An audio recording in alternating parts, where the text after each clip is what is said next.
হযরত মুসা আলাইহিস সালামের আমলে দীর্ঘদিন যাবৎ বৃষ্টি বন্ধ ছিল। তার উম্মতরা তার কাছে এসে বলল, হে আল্লাহর নবী, আল্লাহর কাছে বৃষ্টির জন্য দোয়া করুন।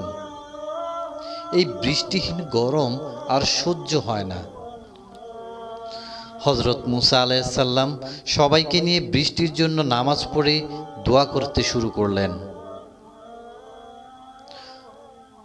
দোয়া করার সাথে সাথে রোদের তীব্রতা আরও বেড়ে গেল। হযরত মুসা আলাইহিস সালাম অবাক হলেন। তিনি আল্লাহকে জিজ্ঞাসা করলেন, আল্লাহ, বৃষ্টির জন্য দোয়া করলাম আর আপনি রোদের তেজ বাড়ায়া দিলেন। আল্লাহর পক্ষ থেকে জবাব আসলো, এই জামাতে এমন একজন ব্যক্তি আছে যে 40 বছর যাবৎ আমার নাফরমানি, আমার বিরোধিতা করছে। একদিনের জন্য আমার বাধ্য হয়নি, তার কারণেই বৃষ্টি আসা বন্ধ আছে। হযরত মুসা আলাইহিস সালাম জামাতের দিকে তাকিয়ে সেই অচেনা অজানা লোকটিকে বের হয়ে যেতে বললেন। সেই লোকটি ভাবল, এখন যদি বের হয়ে যাই তবে সবার সামনে পাপী হিসেবে আমি লজ্জা পাব, আর যদি থাকি তবে বৃষ্টি আসা বন্ধ থাকবে।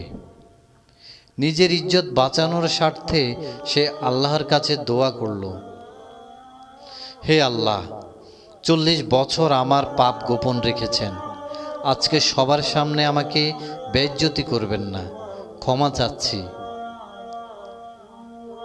একদিকে দোয়া শেষ হলো, অন্যদিকে আকাশ ভেঙে বৃষ্টি শুরু হলো। হযরত মুসা আলাইহিস সালাম আবারও অবাক হয়ে জিজ্ঞাসা করলেন, আল্লাহ, কেউ তো জামাত থেকে বের হলো না, তবে বৃষ্টি দিয়ে দিলেন যে? আল্লাহ জবাব দিলেন, যার কারণেই বৃষ্টি বন্ধ ছিল তার কারণেই বৃষ্টি শুরু হলো। আমি তাকে ক্ষমা করে দিয়েছি। 40 বছরের পাপ 10 সেকেন্ডেই ক্ষমা। হযরত মুসা আলাইহিস সালাম আবার জিজ্ঞাসা করলেন, লোকটির তো নাম পরিচয় কিছুই জানালেন না। তখন আল্লাহ তাআলা বললেন, যখন পাপে ডুবেছিল তখনই জানাই নাই, আর এখন তওবা করেছে এখন জানাবো? পাপীদের পাপ আমি যথাসম্ভব গোপন রাখি, এটা আমার সাথে আমার বান্দার নিজস্ব ব্যাপার।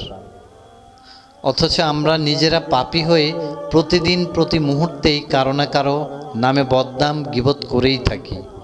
আল্লাহ আমাদের সকলের ছোট বড় সকল পাপ মাফ করে দিন, আমিন।